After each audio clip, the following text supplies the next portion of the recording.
La formula a trimotore ebbe un esponente di rilievo nel KantZ 1007 Alcione, un bombardiere che, assieme al CI S-79 Sparviero e al Fiat BR-20 Cicogna, costituì l'equipaggiamento tipo da bombardamento della Regia Aeronautica nel secondo conflitto mondiale. In seguito al brillante successo registrato dall'ingegner Filippo Zappata con la realizzazione dell'Hydrocant Z506 Airone, nel 1935 si concretizzò il KantZ 1007. Il prototipo volò l'11 marzo del 1937, affidato al capo collaudatore della CRDA Mario Stoppani. Il nuovo bombardiere riprendeva molte delle soluzioni tecniche del KantZ 506, come la costruzione lignea, la fusoliera a sezione ovoidale, la grande ala trapezioidale e i posti di pilotaggio in tandem.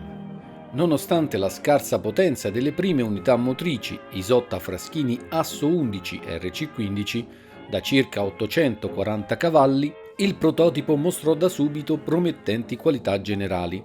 L'entusiasmo per il nuovo velivolo nei vertici della Regia Aeronautica, impegnati nel rinnovamento della linea da bombardamento, fece emettere un primo ordine per 18 esemplari, seguito poi da altri 16, quando ancora il prototipo non era stato completato, a dimostrazione della bontà del progetto.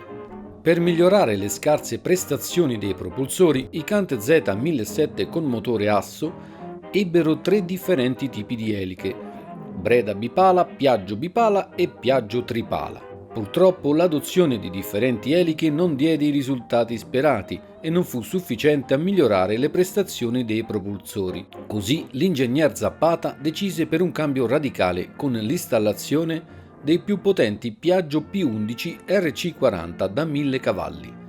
La soluzione si rivelò una mossa vincente e, nonostante la sezione frontale maggiorata a causa dell'ingombro dei motori, le prestazioni migliorarono notevolmente. Per sfruttare le potenzialità offerte da nuovi propulsori, Zappata ridisegnò completamente l'apparecchio, ottenendo un velivolo più grande e con maggiori capacità belliche.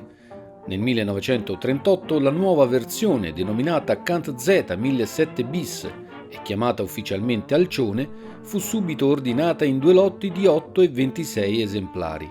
Fu costruito in 2 sottovarianti, rispettivamente a deriva singola e sdoppiata. Nell'insieme il velivolo appariva assai più elegante e dalle linee molto affinate dal punto di vista aerodinamico.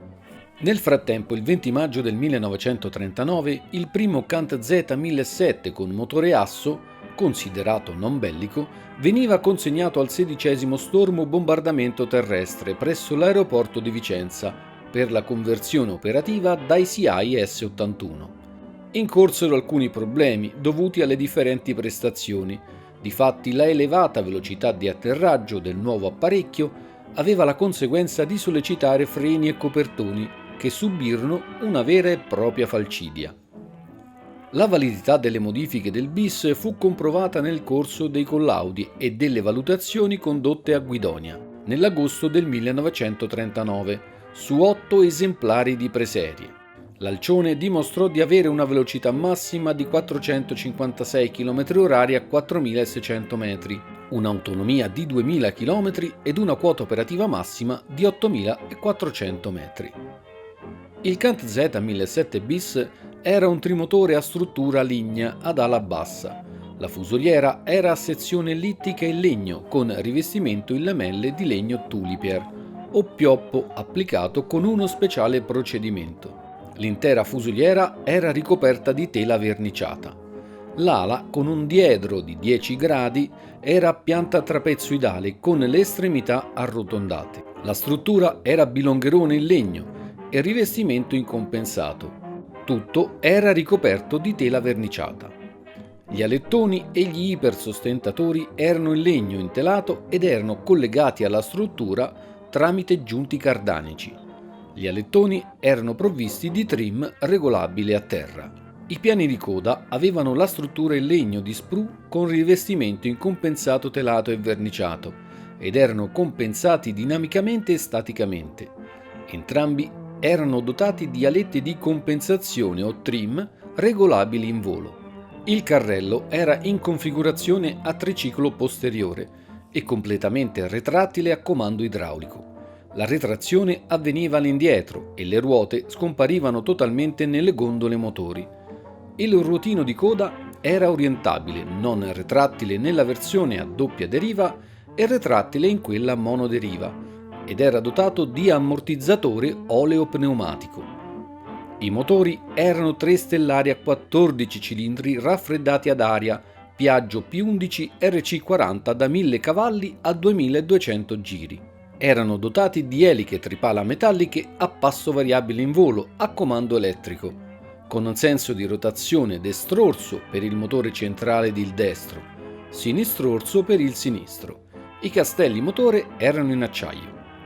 I radiatori dell'olio erano con struttura nido d'ape ed erano situati sul bordo d'attacco alare.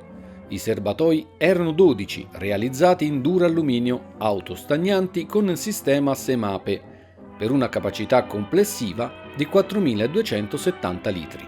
L'impianto elettrico era alimentato da 2 generatori multipli tipo GR600 collegati ai motori laterali, più 2 batterie da 12 volt e 44 A. Era prevista l'installazione di un generatore esterno ad elica da montare su un supporto. L'impianto idraulico era di tipo Magnaghi e serviva per il movimento del carrello, degli ipersostentatori, dei portelloni bombe, del cestello del puntatore e dei flabelli degli anelli magni. Il velivolo disponeva di 2 fari di atterraggio retrattili nello spessore alare. La cabina di pilotaggio aveva i posti in tandem, sistemati sul lato sinistro. Il cruscotto del pilota anteriore era più completo di strumenti rispetto a quello del pilota posteriore, più spartano con i soli strumenti di base collocati nella stessa posizione. Dietro al secondo pilota vi era la postazione del motorista, seguiva quella del marconista con apparato ricetrasmittente AR8, RA320 TER e RDG tipo P63N. La cabina del bombardiere era posta all'estremità anteriore della fusoliera con cestello retrattile in duralluminio.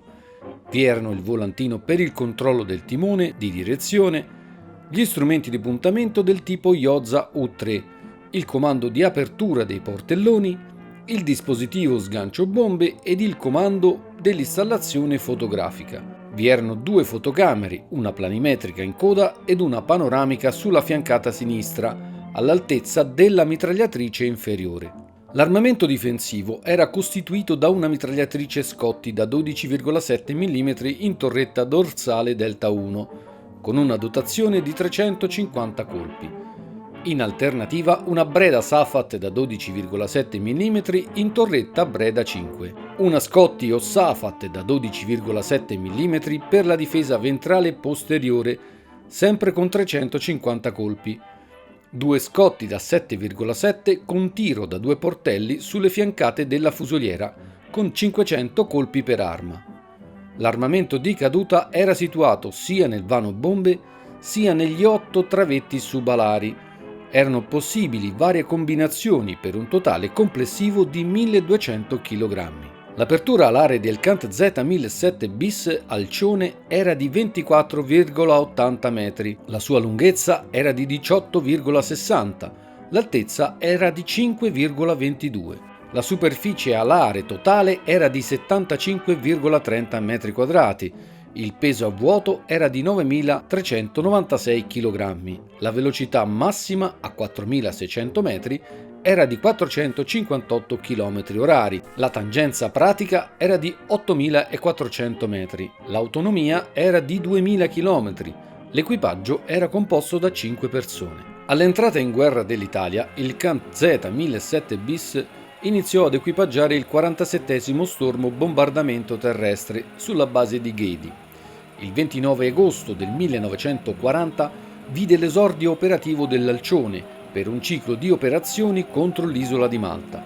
Il 28 ottobre del 1940, giorno della dichiarazione di guerra alla Grecia, iniziò l'impiego degli Alcioni sullo scacchiere greco-albanese. Su questo fronte, con condizioni climatiche caratterizzate da forti piogge, apparvero le limitazioni della struttura in legno che, a causa delle continue sollecitazioni ambientali, finiva col ridurre l'efficienza dei velivoli.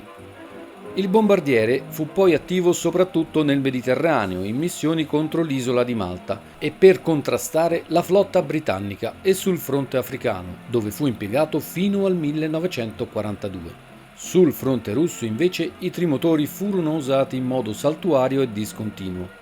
Al momento dell'armistizio dell'Italia solo una settantina di esemplari, non tutti considerati efficienti, erano sopravvissuti nella Regia Aeronautica. Alcuni di essi furono requisiti dai tedeschi e portati al nord e riorganizzati nell'Aeronautica Nazionale Repubblicana, con la prima squadra da bombardamento Ettore Muti, un reparto che, peraltro, effettuò solo attività addestrativa e non entrò mai in azione. Altri 40 velivoli restarono al sud e a metà ottobre ricostituirono nella Regia Aeronautica Cobelligerante a Lecce l'88° gruppo bombardamento terrestre, che operò fino all'aprile del 1945 sul fronte balcanico, soprattutto in missioni di aerorifornimento alle truppe italiane rimaste isolate. Tra le varie curiosità che riguardano il CANT-Z 1007 bis Alcione, sicuramente è da ricordare il film Un pilota ritorna, da cui sono tratte numerose immagini che avete visto nel video. Il 6 settembre del 1941 l'aeroporto di Viterbo, già sede del 9° Stormo bombardamento terrestre, assente perché impegnato in zona di operazioni nel sud Italia, venne reputato idoneo alla ricostituzione degli equipaggi. Fu così dislocato sul sedime il 50° gruppo autonomo bombardamento terrestre, dotato di CANT-Z 1007 bis bideriva. Proprio per la presenza del gruppo, Viterbo fu scelto per la lavorazione del film Un pilota ritorna. La regia del film venne affidata a Roberto Rossellini. Il protagonista era interpretato dall'attore Massimo Girotti.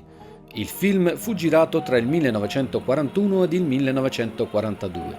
Pregevoli e rarissime sono da un punto di vista storico e tecnico le inquadrature e le immagini che mostrano velivoli ed equipaggi in volo durante le missioni di combattimento. Alla fine della Seconda Guerra Mondiale, l'88° gruppo trasporti dell'aeronautica cobelligerante aveva in linea solo 12 CANT-Z 1007 superstiti. Alcuni vennero impiegati in voli di trasporto e collegamento ancora nel 1945. Il trattato di pace, tuttavia, che proibiva all'Italia di possedere aerei da bombardamento, decretò la rapida scomparsa di questi trimotori, agevolata dalla struttura in legno. L'ultimo esemplare sopravvisse fino al 1948 sull'aeroporto di Guidonia, venne successivamente demolito e a tutt'oggi non restano neanche delle singole parti di questi imponenti trimotori. Un interessante sviluppo del velivolo fu la versione CANT-Z 1007 Ter, equipaggiata con i più potenti motori Piaggio P19 turbine da 1180 cavalli, che consentivano un incremento delle prestazioni, dell'autonomia e del carico bellico. Fu prodotto in 50 esemplari. Costruito in 625 esemplari complessivi di 3 varianti, dal 1939 al 1943, l'Alcione si rivelò nel suo complesso una macchina valida, nonostante l'emergere dei problemi legati alla costruzione in legno.